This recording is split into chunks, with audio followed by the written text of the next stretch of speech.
Boeing took a gamble on the B-47. They hadn't been working on a design since about 42 or 43. And they sent George Shire and some other people to Germany to dig out the German secrets. And Shire wired back that drop the straight wing, go to a 35-degree sweep on the B-47. And a guy did the same thing with the North American on the F-86. And so Boeing adopted this very advanced 35-degree sweep.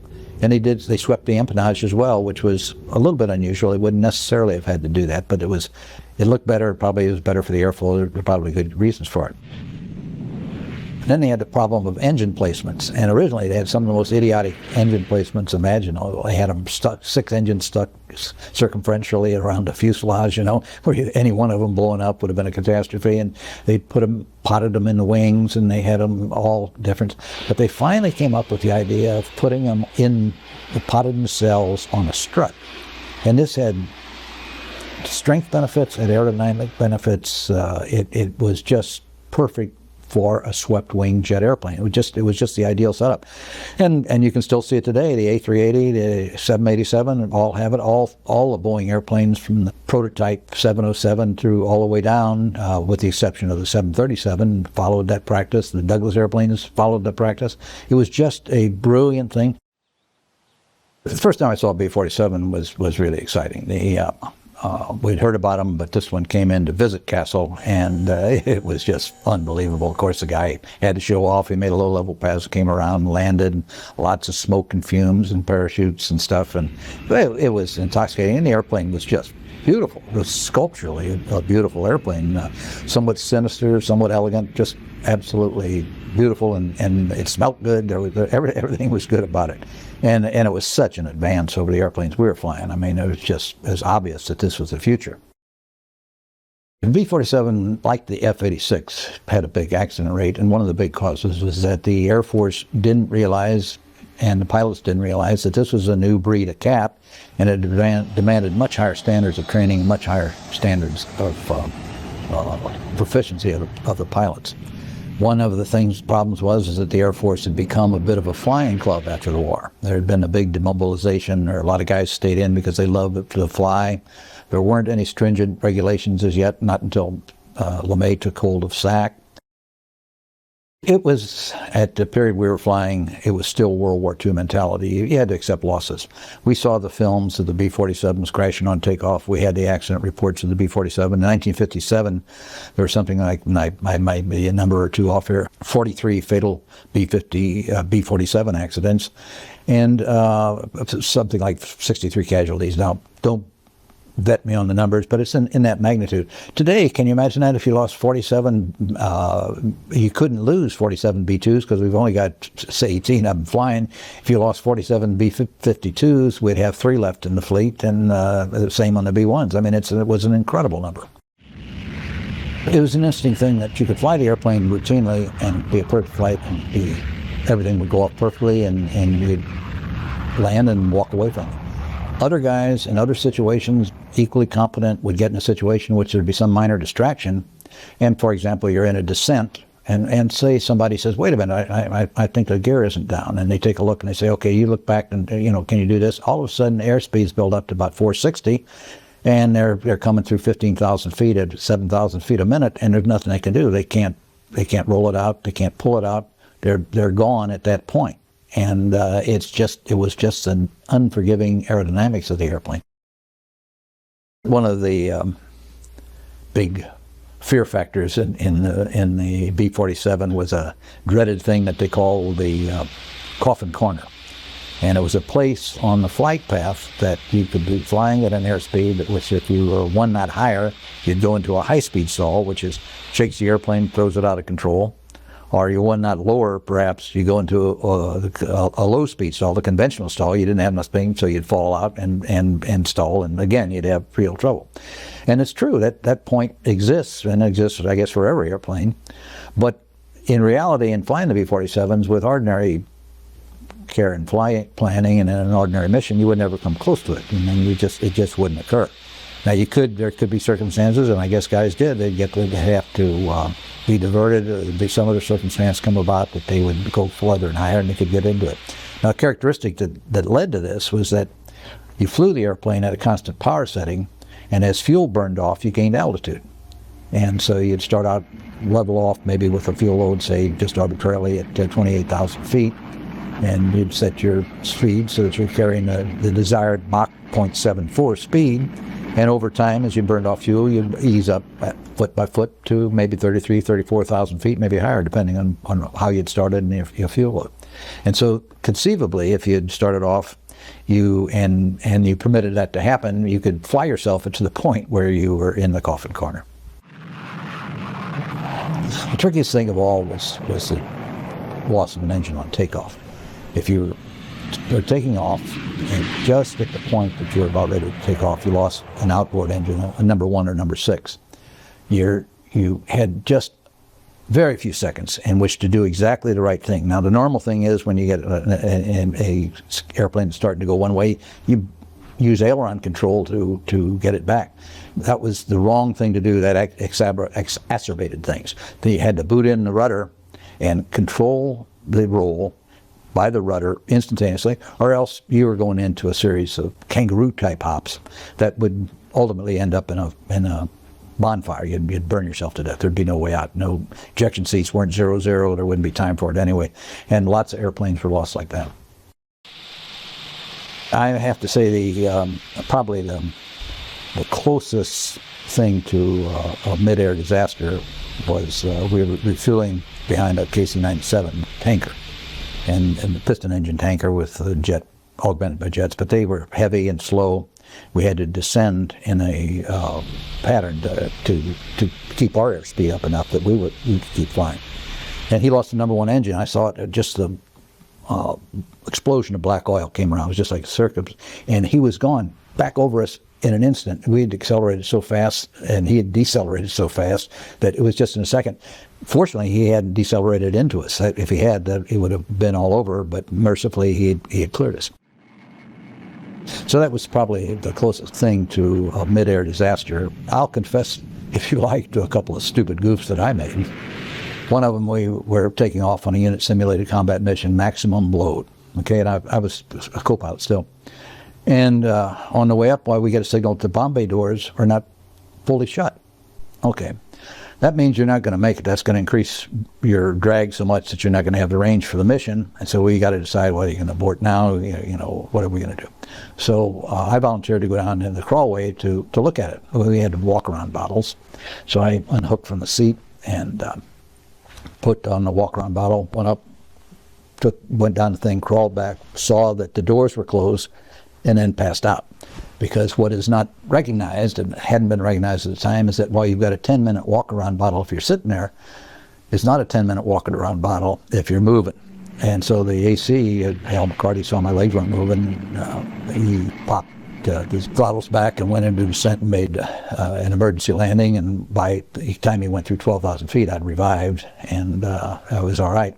But I got called into Colonel Pat Fleming's office. Now, Fleming was a 19 Victory ace in the Navy, transferred, and he was a deputy wing commander. Real nice guy, but not a guy you wanted to meet under these circumstances. But he treated me perfectly. I mean, he wanted to find out what the problem was, and he saw what the problem was. The walk-around bottle was not good for walking around. You couldn't crawl around with it. So I was not admonished or anything else. I mean, that was fine. Well, the second one, we're coming back on a mission this time, and fuel was low. And so we're started descent, 6,000 foot per minute descent. And in the airplane, you're supposed to lower the drag gear, so-called. It means you lower all the gear except the front gear. And the aft gear didn't go down. So that means we're not descending, and also means you got a problem because your gear didn't go down. So they fiddled with the thing, cycled it, and finally I said, well, okay, I'll use the emergency gear thing, which was a rack of 6 handles, 1 for each gear. And I got out of my seat and took off my chute because some exertion went back. Hell of a lot of exertion to get the gear down, crank the gear down. The gears went down, so we're ready to land. So I've got to get back in the seat now. And as I crawl back in the seat, the airplane had 2 ejection seat handles. One on the left you cocked, which depressurized the airplane, stowed your control column. And the other one you pulled and you fired. And I got back and my parachute harness snagged the left-hand thing and cocked it in the stick went forward and we depressurized, and I thought, is that goddamn seat coming through me? Because if it had, it would have taken everything from here on out. And I just stared at the damn thing, and it realized then, okay, the other one, nobody's pulled the other, I didn't pull the other handle, got in the safing flag, safed the seat then, the pins that safed the seat, got back in, went on in and landed, got called in again. And this time they didn't, again, I got by without an admonition, because you have to remember this is all new to everybody. Everybody was in the same boat. Ejection seats, this is the first time we'd ever had ejection seats. You know, you just, it's a new problem. So, but I wasn't too happy with myself, and I'll tell you that there was a long interval between the time I recognized I had operated one side of the ejection seat handle and not the other. We knew that it was a dangerous airplane to fly, but it was fun to fly. We thought we were good at it, but the big reason that it didn't bother us is that an airplane with the B-47's capability was the safest thing you could be if you're on a mission to Russia. They weren't going to catch you. You were going to get in and get out, almost certainly. So we'd rather accept the hazards that were involved in safety for the combat safety that was involved. We had no doubt. If the war came, we'd just go over and we'd have rolled up Russia in 6 weeks, and the war had been over, and most of us would have survived.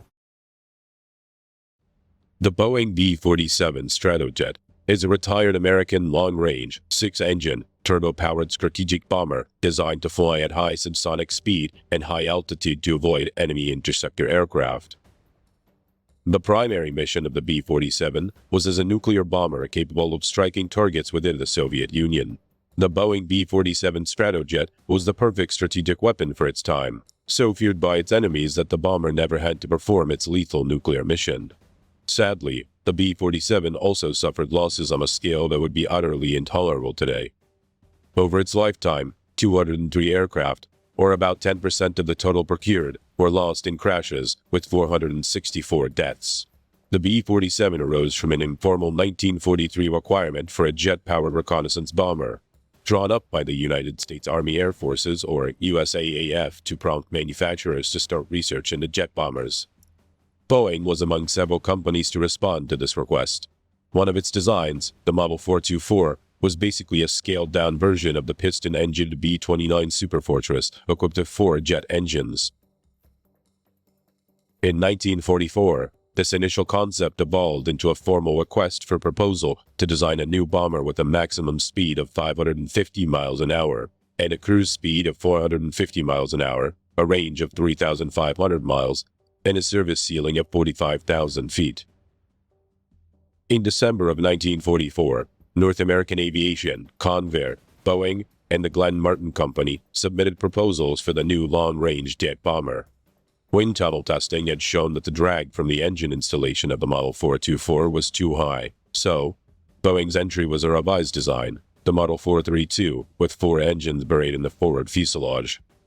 The USAAF awarded study contracts to all 4 companies, requiring that the North American and Convair concentrate on 4 engine designs to become the B-45 and the XB-46. While Boeing and Martin were to build 6-engined aircraft, the B-47 and the XB-48. The power plant was to be General Electric's new TG-180 turbojet engine. In May 1945, the von Kaumann mission of the Army Air Forces inspected the secret German aeronautics laboratory near Braunschweig. Von Kaumann's team included the Chief of Technical Staff at Boeing, George S. Schreier. He had heard about the controversial swept-wing theory of R.T. Jones at Langley, but seeing German models of swept-wing aircraft and extensive supersonic wind tunnel data, the concept was decisively confirmed. He wired his home office, stopped the bomber design, and changed the wing design. Analysis by Boeing engineer Vig Gansa suggested an optimum swept-back angle of about 35 degrees. Boeing's aeronautical engineers modified the Model 432 with swept wings and a tail to produce the Model 448, which was presented to the USAAF in September 1945. It retained the 4 TG-180 jet engines in its forward fuselage, with 2 more TG-180s in the rear fuselage. The flush-mounted air intakes for the rear engines were inadequate, while the USAAF considered the engine installation within the fuselage to be a fire hazard. The engines were moved to streamlined pylon-mounted pods under the wings, leading to the next iteration, the Model 450, which featured two TG-180s in a twin pod mounted on a pylon about a third of the way outboard on each wing, plus another engine at each wingtip. The Army Air Force liked this new configuration, so Boeing's engines refined it, moving the outer engines further inboard about 3/4 of the wingspan. The fin wings provided no space for tricycle main gear to retract, so it would have needed a considerable bulge in the fuselage after the bomb bay for lateral stability. The only way to get a bomb bay long enough for an A-bomb was to use a so-called bicycle landing gear. The two main gear assemblies, arranged in a tandem configuration, and outrigger struts filled to the inboard engine pods. As the landing gear arrangement made rotation impossible, it was designed so that the aircraft rested on the ground at the proper angle for takeoff. Pleased with the refined Model 450 design, in April 1946, the USAAF ordered two prototypes to be designated XB-47. Assembly began in June 1947. The first XB-47 was rolled out on September 12, 1947. According to the aviation authors, Bill Gunston and Peter Gilchrist, Boeing subjected the first prototype to one of the most comprehensive ground test programs ever undertaken. The XB-47 prototype flew its first flight on the 17th of December 1947, with test pilots Robert Robbins and Scott Ulster at the controls. It lasted 27 minutes, flying from Boeing Field in Seattle to Moses Lake Airfield in central Washington state. While not experiencing major problems, the emergency hot wire system was needed to raise the flaps and the engine fire warning indicators falsely illuminated. Robbins stated that it had good flight characteristics. Robbins had been skeptical about the XB-47, saying that before his first flight, he had prayed, "Oh God, please help me through the next 2 hours." Robbins soon realized that he had an extraordinary aircraft. Chuck Yeager also flew the XB-47, noting it was so aerodynamically clean that he had difficulty landing on the Edwards Lake bed. In February 1949, Russ Schley and Joe Howell broke all coast-to-coast speed records, flying from Moses Lake Air Force Base to Andrews Air Force Base, averaging 607.8 miles per hour.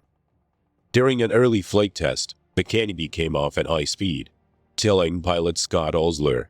The aircraft was safely landed by the co-pilot. The accident resulted in a canopy redesign and the hiring of pilot Tex Johnston as chief test pilot. The second XB-47, designation 46066 prototype, first flew on the 21st of July 1948 and, following its delivery to the USAF in December of that year, served as a flying testbed until 1954. Its final destination was Chanute AFB, where it was used as a maintenance and familiarization aircraft. The second prototype was equipped with the more powerful General Electric J47 GE-3 turbojets. The first prototype was later retrofitted with these engines. Flight testing of the prototypes was careful and methodical, since the design was so new in so many ways. Both XB-47 prototypes were test-flown at Edwards Air Force Base. The first XB-47, designation 46-065, was disassembled and scrapped in 1954, making the second prototype, 46-066, the sole surviving XB-47. In late 2015, the Flight Test Historical Foundation began fundraising to purchase XB-47 for relocation to the Flight Test Museum at Edwards Air Force Base. The purchase was completed in August 2016, and, on September 21st, the aircraft arrived at Edwards Air Force Base for reassembly, restoration, and eventual display at the Flight Test Museum.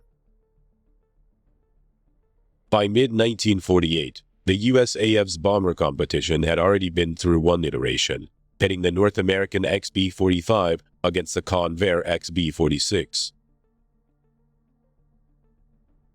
The expectation was that the B-45 production would be terminated if either of the remaining two designs in the competition, the Boeing XB-47 and the Martin XB-48, proved superior. It is sometimes claimed that the final production decision was made as a result of Boeing President Bill Allen inviting USAF General K.B. Wolf, in charge of bomber production, for a ride in the XB-47. A formal contract for 10 aircraft was signed on the 3rd of September 1948. The XB-47, which looked nothing like contemporary bombers, was described by Boeing as a sleek, beautiful outcome that was highly advanced. The 35-degree swept wings were shoulder-mounted, the inboard turbojet engines mounted in the twin pods at about a third of the span, and the outboard engines slightly near the wingtip. This arrangement reduced the bending moment at the wing's roots, saving structural weight. The engine's mass acted as counterflutter weights. Its maximum speed was limited to 787 kilometers an hour to avoid control reversal, where aileron deflections would cause the wings to twist and to produce a roll in the opposite direction to that desired by the pilot. The wings were fitted with a set of Fuller flaps that extended well behind the wing to enhance lift at slow speeds. The flight control surfaces were powered, augmenting the pilot's inputs and reducing the extension required to overcome the forces involved. The B-47 was designed to carry a crew of 3 in a pressurized forward compartment, a pilot and a co-pilot, in tandem, in a long fighter-style bubble canopy, and a navigator in a compartment in the nose. The co-pilot doubled as a tail gunner, using a remotely controlled radar-directed tail gun, and the navigator as a bombardier. The bubble canopy, which provided a high level of visibility to the pilots, pitched up and slid backwards. As the cockpit was high off the ground, the crew entered via a door and a ladder on the underside of the nose. The extreme front of the nose was initially glazed for visual navigation and bomb sighting, but this requirement was soon deleted together with the glazing. Most production versions had a metal nose with no windows. A K-series bomb sight provided integrated radar navigation and visual navigation. The optical portion extended through the nose in a small dome. During the late 1940s, the bomber was hailed as the fastest of its class in the world. The first prototypes were fitted with General Electric's J-35 turbojets, the production version of the TG-180, with 3,970 pounds of thrust. Early jet engines did not develop good thrust at low speeds, so to assist the takeoff when heavily loaded, the B-47 had provisions for fitting solid-fuel rocket-assisted takeoff or RATO rockets, each generating roughly 1,000 pounds of static thrust. Early aircraft had mounts for 9 RATO units, built into each side of the rear fuselage, arranged in 3 rows with 3 bottles. Most of the space within the upper fuselage was taken up by self-sealing fuel tanks, the wing having been deemed unsuitable for storing fuel. The performance of the Model 450 was projected to be so good that the bomber would be as fast as fighters than on the drawing board. Thus, the only offensive armament was to be a tail turret with 250 caliber or 12.7mm AN/M2 Browning machine guns, which would in principle be directed by an automatic fire control system. The 2 B-47s were neither fitted with combat equipment nor tail turrets, as they were engineering and flight test aircraft only. The total bomb load capacity was to be 25,000 pounds. Production aircraft were to be equipped with modern electronics for navigation, bombing, countermeasures, and turret fire control. Navigation was more difficult than on earlier aircraft due to the higher speed involved. One problem with the aircraft was that at higher altitudes, where the pure turbojet engines could produce good fuel economy, the wing was very compromised. At the top of the B-47's envelope, about 35,000 feet, it was coffin corner. That means at this level, which produced the most range at most weights due to fuel consumption, there was an envelope of 9.3 kilometers an hour between maximum Mach and stall speed. For the B-47 to cross the Atlantic Ocean, it had to be flown this high. Due to its rudimentary autopilot, the pilot had to leave it turned off and spend up to 8 hours diligently monitoring the airspeed and adjusting the throttles to avoid going into stall. The aircraft was so aerodynamically clean that the rapid descent from higher cruise altitude to the landing pattern required dragging the deployed rear landing gear. The relatively high wing loading required a high landing speed of 330 kilometers an hour. To shorten the landing roll, USAF test pilot Major Guy Townsend promoted the addition of a 32-foot German-invented ribbon drag chute. Thrust reversers had not been developed at this time. For the same reason, the B-47 was the first mass-produced aircraft to be equipped with an anti-skid braking system. A related problem was that the aircraft's engines would have to be throttled down on landing approach. Since it could take as long as 20 seconds to throttle them back up to full power, the bomber could not easily do a touch-and-go momentary landing. A 16-foot approach chute, drogue parachute, provided aerodynamic drag so that the aircraft could be flown at approach speeds with the engines throttled and ready to spool medium power. On the ground, the pilots used a 32-foot brake chute. The brake chute could be deployed to stop the aircraft from porpoising or bouncing after a hard landing on the front nose gear. Training typically included an hour of dragging the approach parachute around the landing pattern for multiple practice landings. The USAF Strategic Air Command operated multiple B-47 models from 1951 through 1965. Upon entry to service, its performance was closer to that of the contemporary fighters than the extant B-36 Peacemaker bomber, setting multiple records with ease. It handled well in flight, the controls having a fighter-like light touch. The large bubble canopy enhanced the flying crew's vision and gave a fighter-like feel, but also caused the internal temperature variations for the crew. In 1953, the B-57 became operational. It was so sluggish on takeoff and too fast on landings, an unpleasant combination. If landed at the wrong angle, the B-47 would bounce fore and aft. If the pilot did not lift off for another go-around, instability would quickly cause it to skid onto one wing and cartwheel. Because the wings and surfaces flexed in flight, low-altitude speed restrictions were necessary to ensure effective flight control. Initial mission profiles included the locked bombing of nuclear weapons. As the training for this imposes repeated high stress on the aircraft, the airframe lifetime would have been severely limited by metal fatigue, and this maneuver was also eliminated. Improved training led to a good safety record, and few crew felt the aircraft was unsafe or too demanding. But apparently there were some air crews who had little affection for the B-47. By 1956, the USAF had 28 wings of the B-47 bombers and 5 wings of B-47 reconnaissance aircraft. The B-47 was the first line of America's strategic nuclear deterrent, often operating from forward bases in the UK, Morocco, Spain, Alaska, Greenland, and Guam. B-47s were often set up on the 1/3 alert, with a third of operational aircraft available sitting on handstands or an alert ramp adjacent to the runway, landed with fuel and nuclear weapons, crews on standby, ready to attack the USSR at short notice. Crews were trained to perform minimal interval takeoffs, one bomber following another into the air at intervals of as little as 15 seconds to launch as fast as possible. MITO could be hazardous, as the bombers left wingtip vortices and general turbulence behind them. The first-generation turbojet engines, fitted with water injection systems, also created dense black smoke. The B-47 was the backbone of SAC until 1959, when the B-52 began to assume nuclear alert duties and the number of B-47 bomber wings started to be reduced. B-47 production ceased in 1957, though modifications and rebuilds continued. Operational practice for B-47 bomber operations during this time went from high-altitude bombing to low-altitude strike, which was judged more likely to penetrate Soviet defenses. Crews trained in pop-up attacks, coming in at low level at 787 kilometers an hour and then climbing abruptly near the target before releasing a nuclear weapon. One of the more notable mishaps involving a B-47 occurred on the 5th of February 1958 near Savannah, Georgia, in the so-called 1958 Tybee Island B-47 crash. A B-47 based at Homestead, AFB, Florida, was engaged in a simulated combat exercise against an F-86 fighter. As was the practice at the time, the B-47 was carrying a single 76,000-pound or 3,400 kilo Mark 15 nuclear bomb without its core. During this exercise, the two aircraft collided.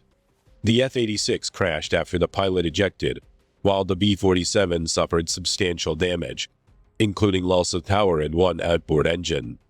After 3 unsuccessful landing attempts at Hunter Air Force Base, the bomber pilot had to soft-drop the Mark 15 weapon off the coast of Savannah, Georgia, near Tybee Island, after which the B-47 landed safely. Despite an extensive 9-month search, the unarmed bomb was never found.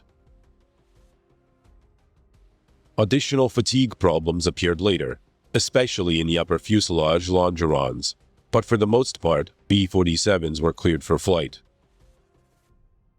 Although the response to the emergency was ultimately successful, the results were not immediate. Despite a dramatic dip in flying hours, there were 22 more B-47s destroyed in 1958. Not until 1960 did the corrective efforts take full effect, and as the B-52 fleet grew, economics dictated that the B-47 phase-out would follow. By 1966, only 16 B-47s were left operating. For a time, the B-47's high performance and diligent crew provided the United States with overwhelming strategic advantage, but the experience was a sobering one. SAC learned from it. It vastly improved training and flying safety procedures, and the B-52 quickly became the Air Force's principal nuclear bomber. The final recorded flight of a B-47 was on the 17th of June, 1986, when a B-47E was restored to flight-worthy condition for a one-time ferry flight. This aircraft was flown from Naval Air Force Weapons Station, China Lake, California, to Castle Air Force Base, California, for static display at the Castle Air Museum, where it patiently resides.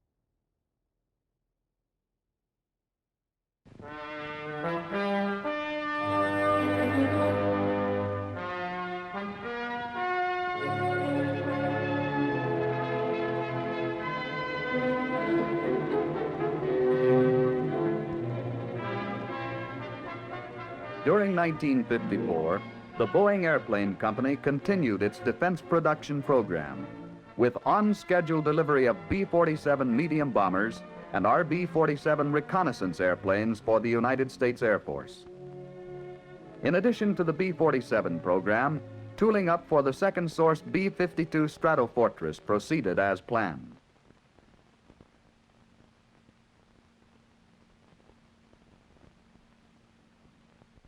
The intensified production program at Wichita included more than 3,500 large and small business firms located in 40 states. Of the total Air Force procurement dollar placed with Boeing Wichita in 1954 for B-47 production, 50.9% was placed with other companies for supplies and sub-assemblies to Boeing's specification. Of the RB-47 procurement dollar, 56.6% went to these many subcontractors. Thus, the program at Wichita affects economy and employment throughout the United States.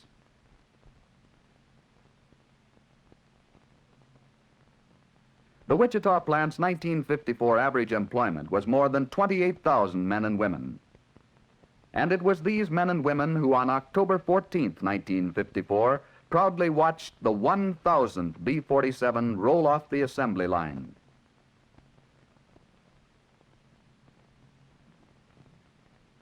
"1,000 was a symbol of the morale of Boeing employees.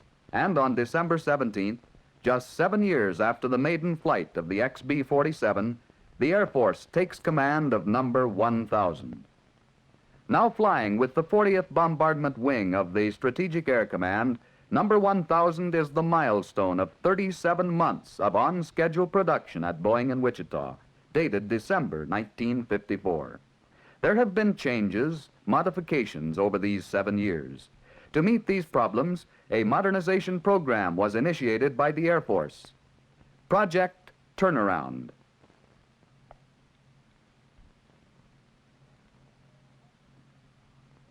Project Turnaround called for the modernization of 114 B-47E airplanes by installation of new equipment. All work was performed on the flight line, precluding delays on the indoor assembly lines. The project was completed on schedule.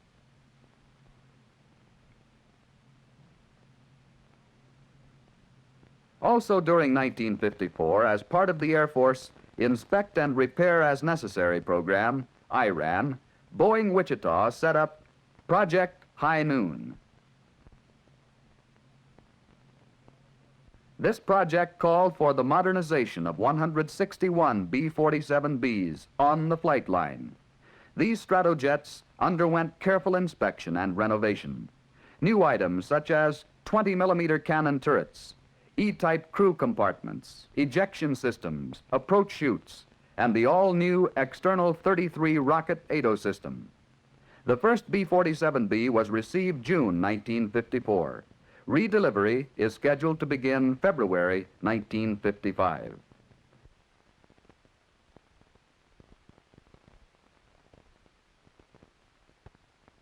New designs, new equipment are constantly improving the B-47. And as in other years, 1954 had its share of new ideas to improve the versatile B-47. What about its payload? Well, Boeing engineers replaced the 18-bottle internal ATO with an improved external 33-bottle unit. Result, 15,000 pounds additional thrust at takeoff. The wreck was designed to be dropped after takeoff. Installation is easily and quickly accomplished by the ground crew.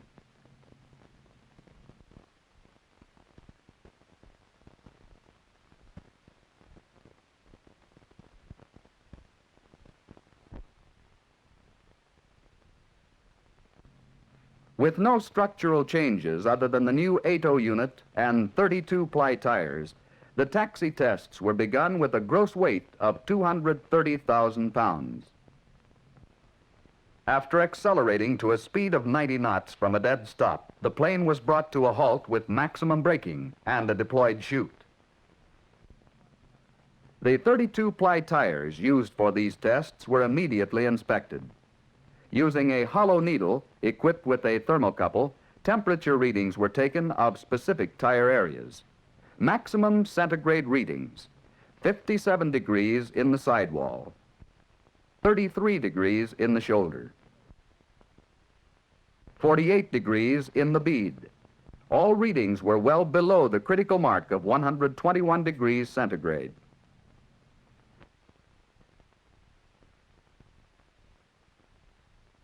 With this and other information gathered from the taxi tests, the B-47 was prepared for takeoff tests.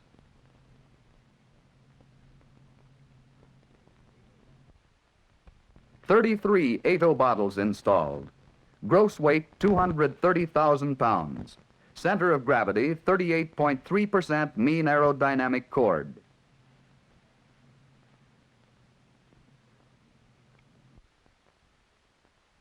With the new ATO system and water injection, unstick was at approximately 221,000 pounds gross weight.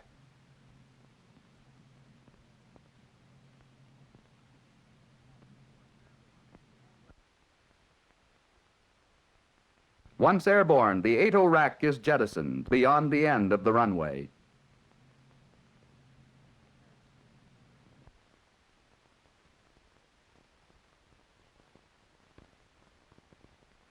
The tests were continued until Boeing engineers were satisfied that takeoff with a gross weight up to 230,000 pounds was operationally practical. External ATO and water injection has made greater payloads possible. The B-47 Stratojet had become a longer range, more effective weapon in our national defense.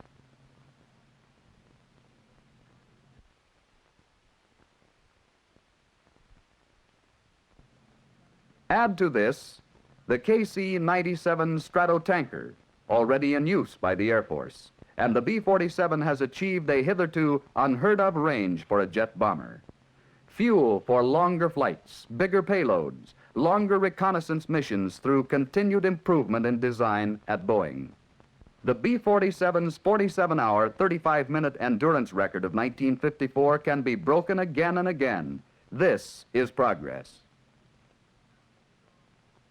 At Wichita, Boeing test pilots flew over 3,000 hours in 1954 to test and to prove each new design, to make sure production aircraft were ready for delivery.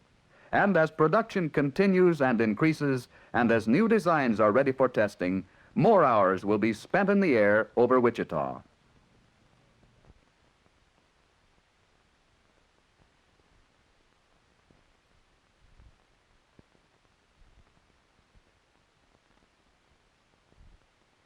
The plan is for continued production of the B-47, for reconnaissance, for strategic bombing.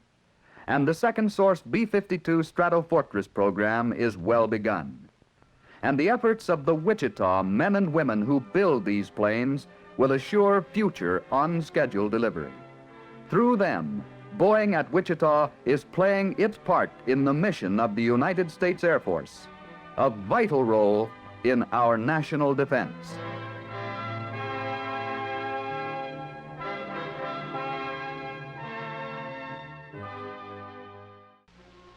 Amid all this activity, coincident with the beginning of a new production era, an equally colorful era was coming to an end. On August 20th, 1956, the last B-47 was rolled from final assembly at the Wichita plant. This, the 1,390th of these medium bombers, symbolized a production program so efficient and so well organized and integrated that a record of 59 consecutive months of B-47 on-schedule delivery was established. When the Air Force took delivery of the unit number 1,390, the Wichita B-47 production program was officially at an end.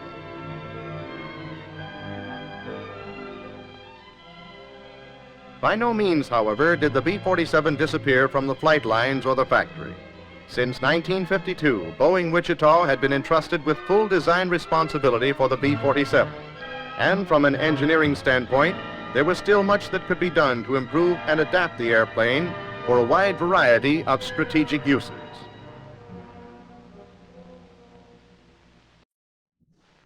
At the beginning of 1956, Project Crossbow was approaching the flight test phase after months of design investigation and feasibility studies in the wind tunnel, and flutter testing with both the B-47 model and the actual Crossbow airplane. Before the B-47's missile carrier capability could be conclusively proved, however, many hours of testing in the air would be necessary. To determine the performance characteristics and operating limits of the modified bomber, proof testing throughout speed ranges up to maximum safe operating speed, and at various altitudes and airplane attitudes, had to be accomplished. During these flight tests, longitudinal stability of the airplane during high altitude, high Mach number flight, and during low altitude, gear down flight was evaluated. Data was obtained to determine the drag associated with various Crossbow missile configurations. In-flight flutter analyses were conducted to establish airplane missile placard airspeeds. And finally, actual missile drops were made to ensure satisfactory separation and trajectory of the weapons at anticipated speeds and altitudes. During all these and many other phases of the Crossbow flight test program, the B-47 maintained satisfactory performance, with no indication of adverse effects resulting from the structural changes that had been made, or the added mass being carried. Crossbow was proving beyond any doubt the versatility of the B-47 in adapting to many special purpose configurations.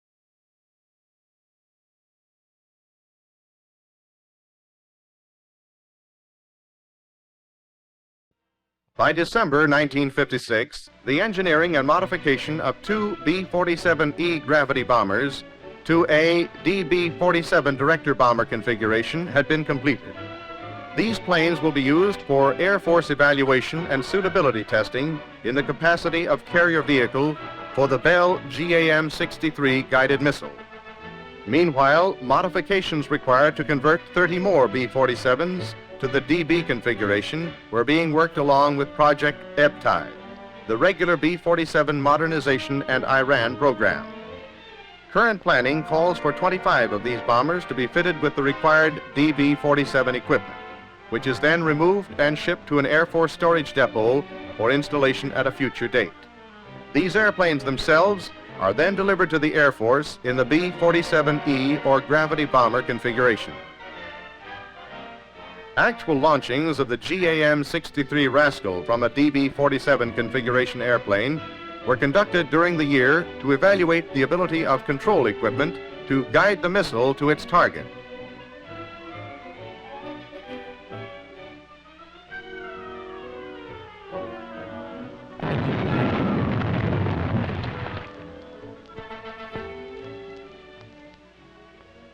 Early in 1956, 15 RB-47E airplanes had been modified and delivered to the Air Force as RB-47K models, incorporating special equipment for electronically gathering and recording weather data. These airplanes will be used to collect weather information vital to the successful planning and culmination of hundreds of B-47 and B-52 global training missions, flown daily by the Strategic Air Command. As the B-47 continued to prove its mettle, other modification possibilities were under investigation, with the addition of 2 ECM pods suspended from the fuselage.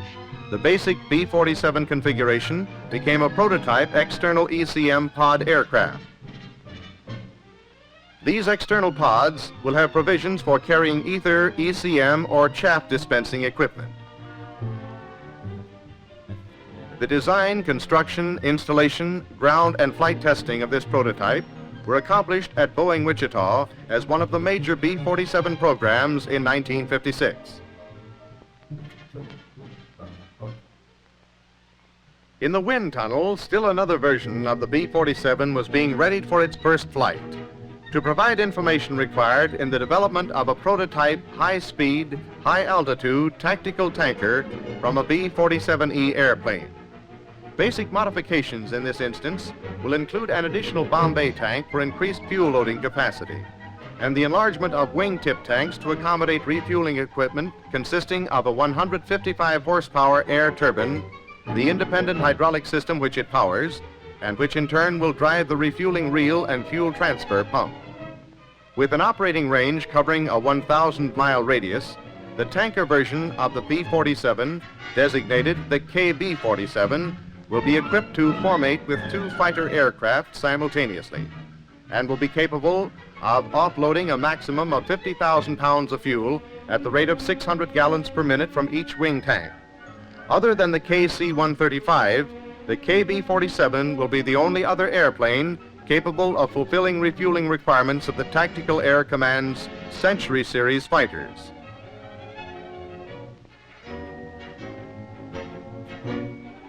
In 1956, Boeing's long-standing policy of encouraging and subsidizing individual inventiveness once again justified itself. Working with a collection of test tubes, speakers, copper tubing, and this specially built vacuum still, 3 chemists from the Engineering Research and Development section were able to solve the problem of radome deterioration due to high temperatures. The solution was in the development of a high-temperature laminating resin, capable of withstanding extreme ram temperature increases due to high speed. This new laminate is not only usable in the fabrication of supersonic aircraft radomes, but ideally suitable for missile warheads and for potting or enclosing critical electronic components in the high-speed aircraft. The year was further notable by the installation and operation of Boeing Wichita's first supersonic wind tunnel. Installed primarily to support research and development on high-speed air inlets for jet engines, this tunnel will become a permanent facility for future model investigation and associated boundary layer research. The tunnel will handle models up to 4 inches in diameter and will attain speeds up to Mach 3 in its present configuration. With slight modifications, this speed can be increased to Mach 4, and a future major revision is being planned to bring air velocity up to Mach 6. In conjunction with tunnel operations, all test runs are covered with high-speed Schlieren movies employing an optical system for photographing normally invisible shock and expansion waves. Movies of this type permit an analysis of airflow patterns around the test model. Late in 1956, Field Service Engineering ordered the first in a series of hundreds of photographs, which will be used as the basis of a complete revision to the B-47E, RB-47E, and RB-47H maintenance handbook. Through stop-action photographs of actual work in progress, the new handbook will greatly simplify maintenance information by pictorially presenting a step-by-step sequence of operations presenting the easiest and best methods of performing all major maintenance on the B-47 model and RB-47 model airplanes. By this simplified approach to maintenance, the Air Force will realize better maintenance in a shorter period of time, with fewer and less qualified personnel. During the 12-month period of 1956, Boeing and Air Force crews logged a total of 3,544 hours alone, performing production and experimental flight tests on the B-52 and B-47 multi-jet bombers. These hours, representing a total of 1,905 flights, were spent in meticulously checking out systems and equipment, analyzing performance, airplane stability, all essential to the ultimate delivery of a high-quality, dependable aircraft of the latest configuration.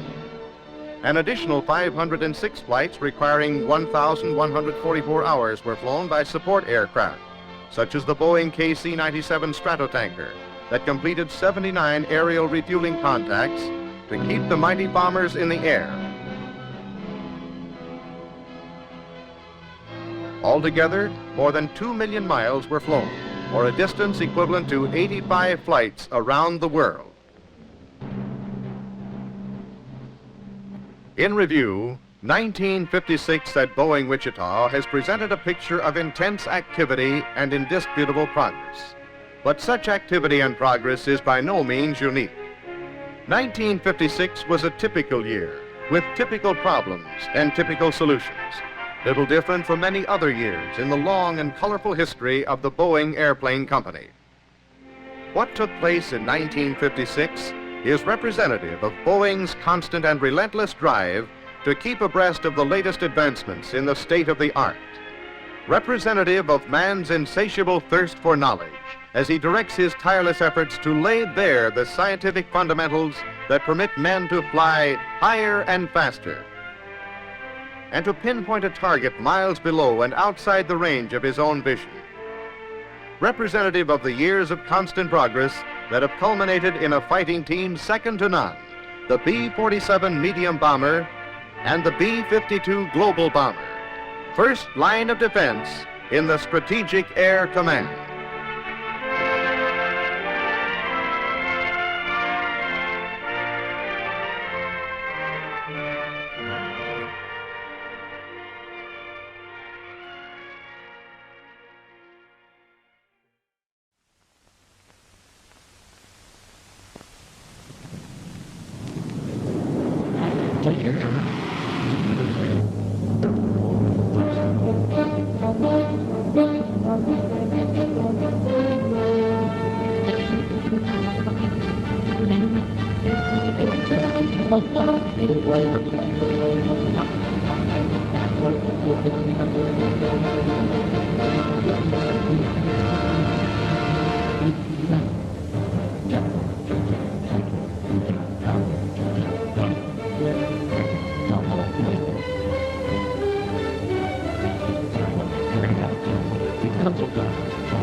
One thing you'll find, it certainly flies a lot different than the airplanes you've been working with before.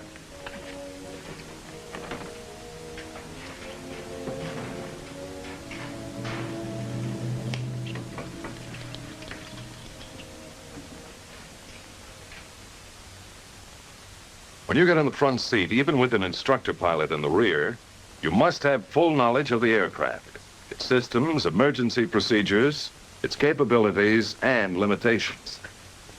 It can pay off with your life sometime. How fast does the B-47 really go? What's the scoop on altitude? Does the swept-back wing really stall out easier? What's the range? Wait a minute, fellas. To fly the B-47 safely, you must learn it thoroughly. Believe me, you can't learn it overnight. So absorb all the training you can get. Absorb it thoroughly. Now sit down, fellas. I don't want to scare you. There's nothing mysterious about the B-47. It's a good plane, a safe plane, provided you know what you're doing at all times. It has some new features you're probably not familiar with. Features that will present you with some new problems. To let you meet the B-47 and get you familiar with some of these differences, well, let's go back a little in time. As you all know, in the evolution of weapons, instruments of offense and defense are continuously competing for superiority.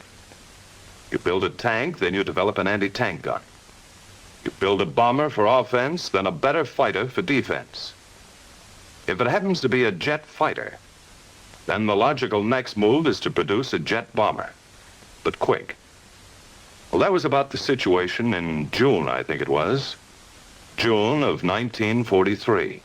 The Nazis were putting jet fighters into combat, so our need for a jet bomber was clear, an aircraft to be built around an engine. It would have to have speed, more speed than was ever thought possible for a bomber before. It needed altitude, the higher the better. It had to have range. That was a sore spot, too. For the first time in any set of requirements, ease of maintenance was a priority consideration. Designers and engineers all over the country analyzed the requirements in terms of the data available in 1943. They worked with slipsticks, drafting boards, wind tunnels. It was common knowledge that the piston pounders of the day attained their optimum range and performance at a moderate speed and in the lower altitudes. One of the most discouraging features of the jet engine was its staggering fuel consumption. This generated some ulcer-provoking problems of range and extremely high gross weights. It was known that a jet engine would deliver its best performance near its maximum speed and at very high altitudes. It would also use less fuel operating under these conditions. In the first model, 4 jet engines were mounted on a thin version of a conventional straight wing. But a straight wing just didn't have enough speed advantage. To find a high-speed wing, the wind tunnel did a free beer business with all kinds of problems. Early data favored a clean wing, so the engines were fitted into the fuselage along with the fuel tanks. The wings still couldn't achieve enough speed. About this time, the Allied armies had conquered Hitler's Europe. Captured Nazi research data revealed that the Germans had developed a radical wing design, the swept wing. The plans indicated that the wing could withstand extremely high speeds. Wind tunnel tests confirmed this fact, but it also revealed some sobering problems of sweepback. By increasing the angle of sweep, you can increase the critical speed of the airfoil. But as you increase the angle of sweep, you decrease the span. Since the range of any airfoil is a function of span, they had to compromise to get the maximum of both speed and range. The wind tunnel and slide rule discovered problems of lateral control at the lower air speeds caused by the tendency of the outer portion of the swept wing to stall first. So the problems of lateral control were reduced by designing large aileron and flap areas. To keep the wing clean, the engines were kept in the fuselage along with the fuel. However, with this arrangement, an engine fire could be disastrous. The insulation required to protect the fuselage and fuel was impractical. The engines were too inaccessible for maintenance, so they were fitted below the wing. When the outboard engine nacelle was added, the problems of lateral control were further reduced. To keep the wing clean and thin, a variety of landing gear arrangements were tried. As the design progressed, the tandem gear came into the picture, retracting the main gear along the center line of the fuselage. This looked like the answer. In order to accept the high load factors imposed upon it during all flight conditions, the thin wing had to be extremely flexible. So the wing was designed to move through a 17-foot arc at the tip. The wind tunnel experiments on this flexible model were severe. The tunnel's wind currents worked the model over in every possible attitude of flight, subjecting it to every speed condition from the slowest up to disintegration. Here, engineers discovered some disadvantages of the swept wing, like additional weight for wing structure, tough problems of lateral control at low air speeds, longer takeoff and landing rolls due to the necessary high speeds. But the speed potential of a swept wing was worth accepting the disadvantages. By November 1945, the present configuration and arrangement was pretty well firmed up, and Boeing began to build 2 prototypes incorporating a 35-degree angle of sweep in the wing. On December 17, 1947, 44 years to the day after the Wright brothers made aviation an airborne reality at Kitty Hawk Beach, the jet bomber idea went on trial. A Stratojet was all set to try its wing, and they worked.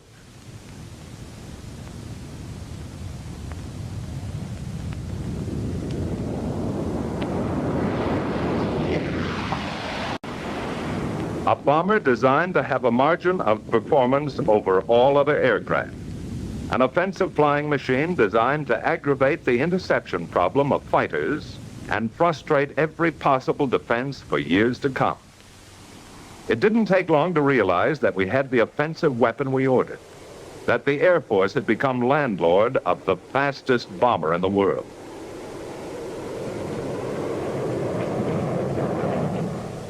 The first airplanes that rolled off the assembly lines at Wichita were subjected to intensive tests by a composite group of Air Force specialists. They learned the airplane the hard way during extensive, sometimes merciless operational suitability tests. A lot of plain old hard work to learn if it was a safe airplane, how to maintain it, what supplies, facilities, and personnel were needed. The test program paid off in a big way for the Air Force. Sizable dividends in knowledge and experience. For instance, they learned some very important facts about landing. Don't land the front gear first. If you do, the rear gear is forced down and the airplane is flying again at a dangerous angle of attack. Under normal conditions, don't pull the drag chute in the air, because it will decelerate the plane into a stall condition and may prove dangerous if the plane is too high. The chute can correct for many things in a landing, such as drifting in a crosswind, bounce on landing, or too fast an approach. However, it should not be used as a pilot error corrective measure. With their test, the men of the project were able to discover many of the shortcomings and limitations of the B-47 early, so that the manufacturer could correct for them and minimize the modifications necessary on the mass production model. Here's a bird that will perform successfully if you, the people who will make the decisions at the controls, will only spend the effort to learn and adapt to a new set of flying problems and characteristics. That's your mission. When you've completed that mission, you'll be B-47 crew members yourselves. You know, the B-47 is a pretty outstanding airplane on the ground, too. It's covered with maintenance access panels to help the men behind the flying crews to do their jobs in less time than previous bombers required. Packing that handy drag chute is no problem either. It's almost as easy as putting dirty clothes in a barracks bag. Your B-47 needs an amazing volume of fuel for a long-range operation. In a jet airplane, fuel is a critical item. Every phase of your mission plan, range, endurance, as well as takeoffs and landings, gives fuel quantity a high priority. So your cockpit fuel gauges read in pounds and not in gallons. This lets you know at a glance the weight of the fuel available in your tanks, and what's more important, the amount of power you have to complete your mission. Now that you're here to become B-47 crew members, it won't be long until you find out for yourselves that operating a B-47 is an elaborate and serious enterprise. So you plan seriously for every detail of the mission. Just keep in mind that with the high speed and limited fuel, your mission plan for this aircraft has to be right the first time. Now, actually, a B-47 mission plan is less complicated, but a lot more critical than mission plans for the aircraft you have been flying. Anyone who has flown the airplane on a few missions will tell you that you can get the complete advantages out of every feature of the B-47 if you will plan every phase of its operation. In the air, you know, you're going to be your own flight engineer. Even so, planning your missions in a B-47 is really simpler than with previous bombers. You don't have the old string of problems like cowl flaps, mixture controls, manifold pressure, and so forth. But you do have some new problems to consider with the airplane. And you'll have the solution right with you, as standard an item as your oxygen mask and crash helmet. If you're serious with your mission plan, it's like a guarantee in writing that you'll be getting the maximum performance out of the airplane. There's only one altitude for the best range. Since it's based largely on gross weight, your mission plan figures the fuel you're going to use for taxi and takeoff, and during climb to altitude. In order to maintain your optimum altitude at all times, you allow for the rapid decrease in gross weight by use of a climbing flight plan. But with a serious approach to your mission planning, you can pretty accurately estimate all the variables and get the maximum performance from every feature of the airplane. To guarantee that you'll be around to collect some of those fogies you're building up, don't be in too big a hurry when you get out to the airplane. It's never a bad idea to start things off discussing the status of the airplane with the crew chief. He won't be around if you need him upstairs. Flying this brute makes large demands on all the plane driving experience you've ever logged. So don't slough off anything on that exterior inspection.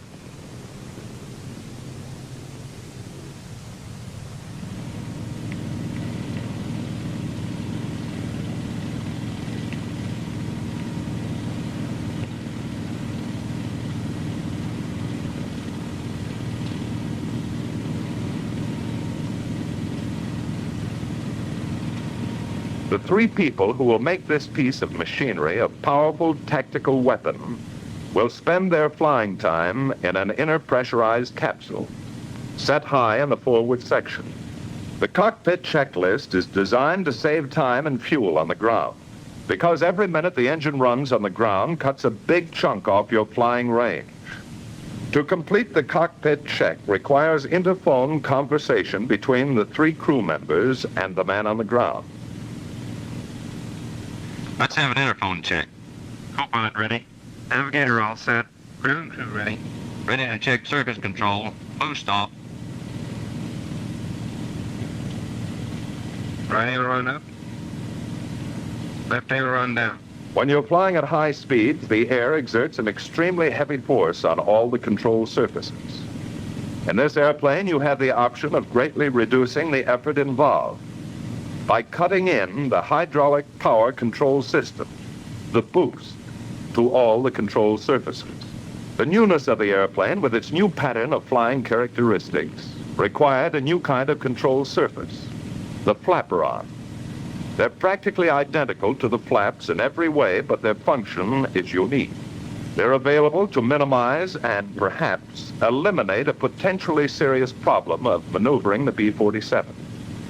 The basic problem is simply this. On a swept wing, the center of lift tends always to shift outboard.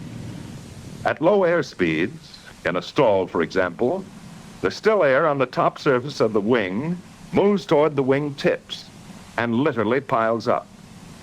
With the surface power control on, the flaperon, once extended, will rotate upward when the aileron on its side goes up over 5 degrees.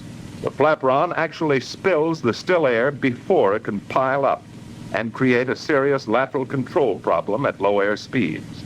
You don't have to allow any time for engine warm-up.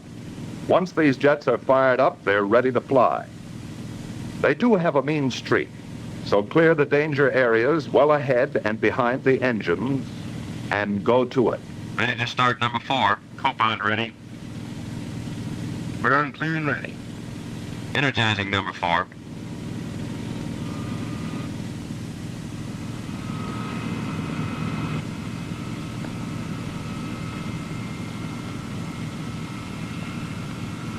%. Start on forward.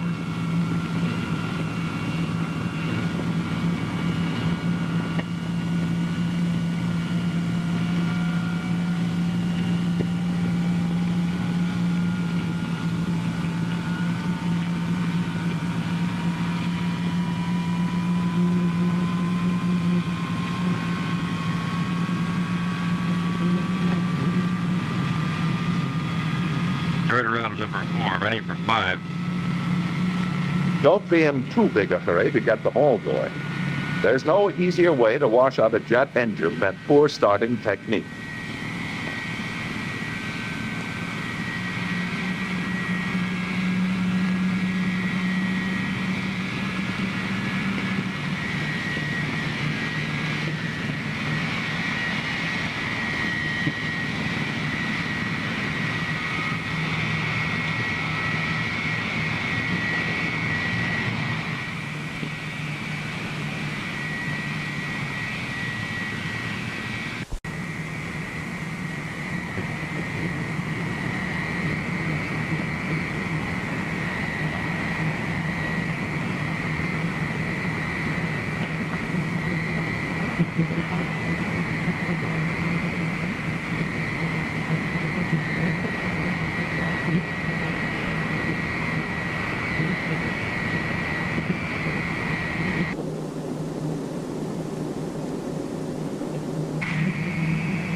Taxi out with 2 engines. The minimum thrust to start a ground roll and still hold down fuel consumption. The problem of directional control while taxiing this airplane is different too. Neither differential braking nor differential engine thrust will steer a tandem gear. So the forward gear is steerable hydraulically with the rudder pedal. The ratio of steering rotation is selected by the pilot. 120 degrees swing for towing, 120 degrees for taxiing, and 12 degrees for takeoff and landing.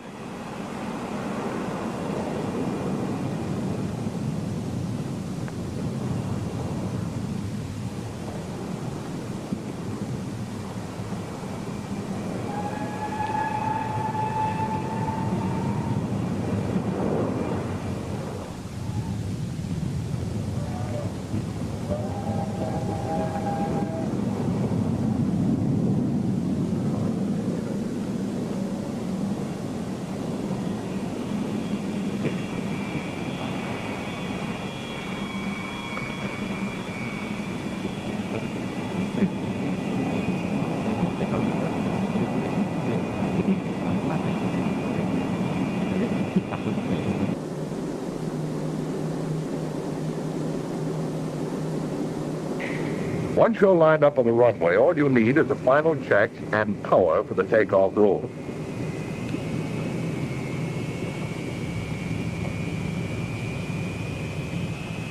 The takeoff attitude of the plane is thick.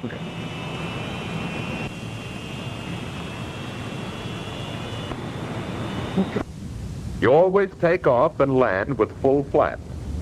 In a crosswind, you'll use some aileron to keep from lifting. The flap rods will be in there pitching too. You can't pull it off. When it's good and ready, the plane will fly off by itself.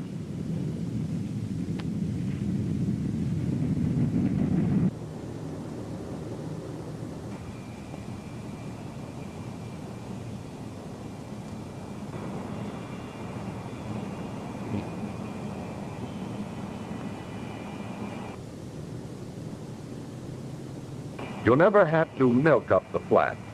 If you reach your mushing or sinking point before you have sufficient flap-up speed, the flaps will stop automatically until safe speed is achieved.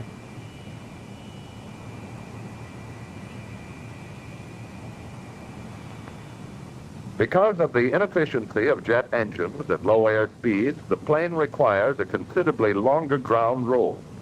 The airplane was designed to have a maximum gross takeoff weight of over 180,000 pounds. Gross weight, runway elevation, and outside air temperature have a large effect on takeoff distance. So, under certain conditions, the B-47 needs some sort of assistance for takeoff. In your mission plan, you determine your optimum speed for firing the units. When you're ready, they fire simultaneously by a single switch.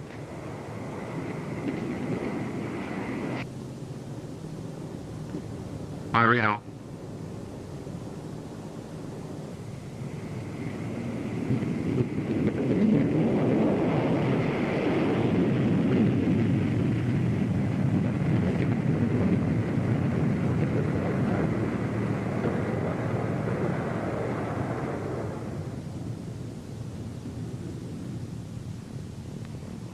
Your fuel consumption can be 3 times as great at sea level as at high altitude. Since the only way to lean out is to go up, climb to optimum cruise altitude as quickly as possible. Of course, the best indicated climb speed will decrease with altitude. So take it up at the airspeed you figured to be best in your mission plan. From here on, there are only 2 things that will affect range: your throttle and your altitude. At altitude, you'll get the maximum range and performance out of the airplane by following the gradual climbing flight path you sketched in your mission plan. So after leveling off, stay at a constant Mach number and a pretty constant power setting. There's something else you're going to appreciate about this airplane. Danger from engine fire is greatly minimized. For one thing, all the fuel aboard is in the fuselage. So if you ever have a fire, all you need to do is cut off the flow of the fuel to the engine and isolate the engine with the fire button, and the fire should go out. No CO2 required. In a B-47, you're flying the fastest and safest means of round-trip transportation from a forward base to any target in the world. Speed and altitude are your principal defense. You have a comfortable margin on almost everything else that flies. Many times on your missions, you're going to want it to operate as close to the speed of sound as possible. Practical and safe. There's an interesting point about that. One I didn't know about before anyway. It seems a curious old German scientist named Mach discovered that the speed of sound varies with the temperature of still air. Now, generally speaking, as you go up into the higher altitudes, the air gets colder and the speed of sound decreases. In the new group of expressions you'll be picking up around here, the speed of sound is known as Mach 1. Your B-47 is built to safely approach a certain percentage of Mach 1. Knowing how to operate within your allowable percentage is going to help you become one of those ripe old pilots someday. The percentage you are allowed is about as critical as your paycheck. As a matter of fact, your critical speed is called your critical Mach number. The airplane has a purposeful instrument called a Mach meter, which calibrates your true airspeed in terms of Mach. It saves a lot of mileage on your slide rule and lets you know at any time the ratio between the speed you're flying and the speed of sound. For example, at 0.75 Mach, you're moving along at 75% of the speed of sound at your altitude. B-47 stall characteristics are good. They do have one feature, though, that you'd better dig in and learn all about: an aerodynamic effect called buffeting. On the B-47, it amounts to a vibration all over the airplane that can build up to a violent and dangerous shaking under certain conditions. It starts when the smooth airflow across the airfoils begins to separate in any stall. As the flow separation increases, drag increases rapidly, and the airplane begins to buffet. If it gets to an advanced stage, the controls become ineffective. In a high-speed stall, advanced buffeting means that you're on the edge of serious trouble because you're approaching your critical Mach number. All airplanes have a critical Mach number, but very few have the power to reach such a high speed. But the B-47 has more than enough power to reach its critical Mach. To get the most efficient use of the airplane's capabilities, you have to fly at a speed that is very close to your critical Mach number. You can slip the B-47 right up next to its critical Mach limit and either cruise there safely or clobber yourself. It's your own personal choice to make. If you ever do get in trouble, here's what's happening. As a multi-engine jet jockey, you have to fly inside a couple of rigid speed curves. On one side, your stall speed increases with altitude. On the other, high-speed buffeting speed decreases with altitude. The higher you go, the narrower the operational range gets between a high and low-speed stall in level flight. It's possible to reach an altitude where you will stall out in level flight. If you do get up against your critical Mach number and into buffeting, it takes time to back off. To slow down in a reciprocating airplane, normally all you had to do was either decrease power or climb. But in a jet airplane, to minimize the possibility of flameout, your minimum RPM automatically gets higher with altitude. So at the higher altitudes, even with the throttles back to idle, you will be cruising at a very high RPM. To climb would only put you farther into the corner.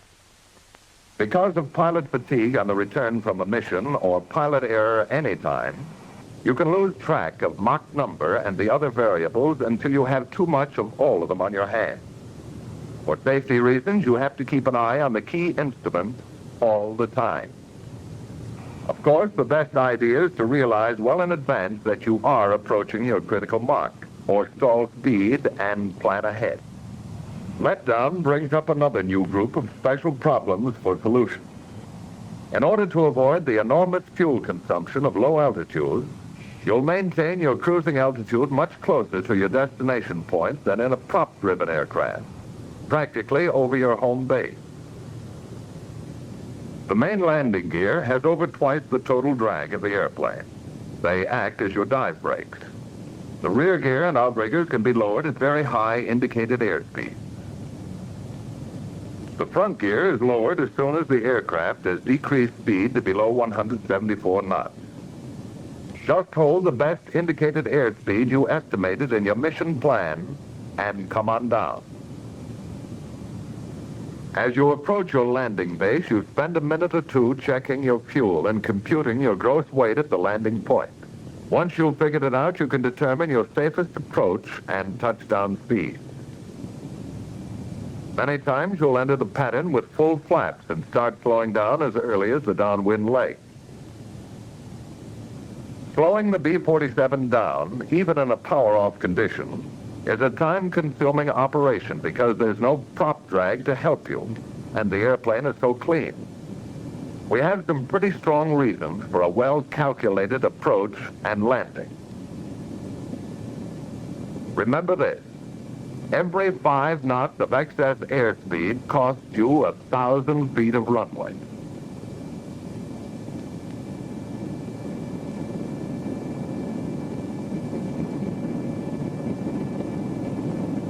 Once you're committed to a landing, don't hold the airplane off. For the best landings, you let the 2 main gears touch simultaneously. But it's still a good, safe landing if the rear gear touches first and the forward unit settles easily on the runway. In a crosswind during both takeoff and landing rolls, you can hold the wings level with the aileron.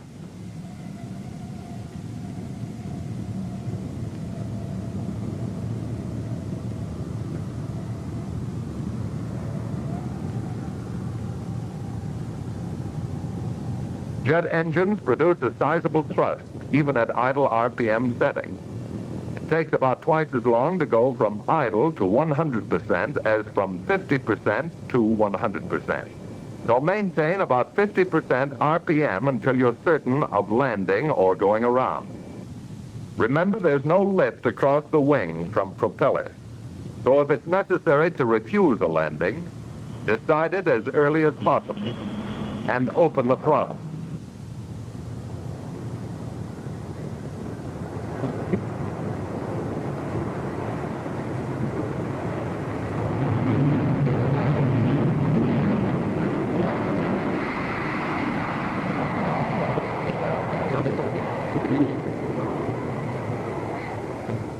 Since approach speeds are very close to actual touchdown speeds, fly well ahead of the airplane, all the time.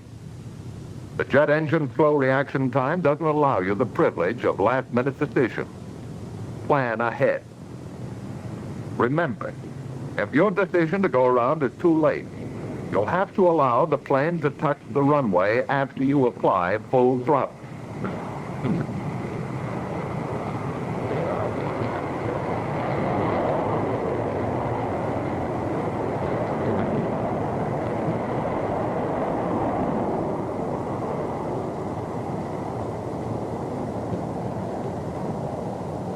You can cut your ground roll almost in half by releasing the drag chute as you contact the runway.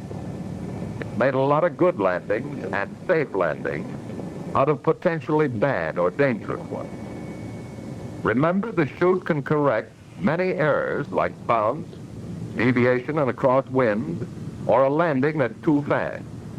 It's most effective at higher speeds, so get it out as soon as you can. If necessary, anti-skid brakes and chute can be used simultaneously. However, it saves a good deal of tire and brake wear if you wait until the plane has decelerated a good deal before applying the brakes. In the evolution of weapons, instruments of offense and defense are competing continuously for superiority. The arsenal of flying machines, the advantage of speed has formerly been the exclusive province of fighting. B-47 is the new concept, the new advantage for round-trip bombing missions. For a long time to come, the B-47 will be the best answer, possibly the best solution, for the largest problems of delivering bombs to targets and getting flight crews home safe.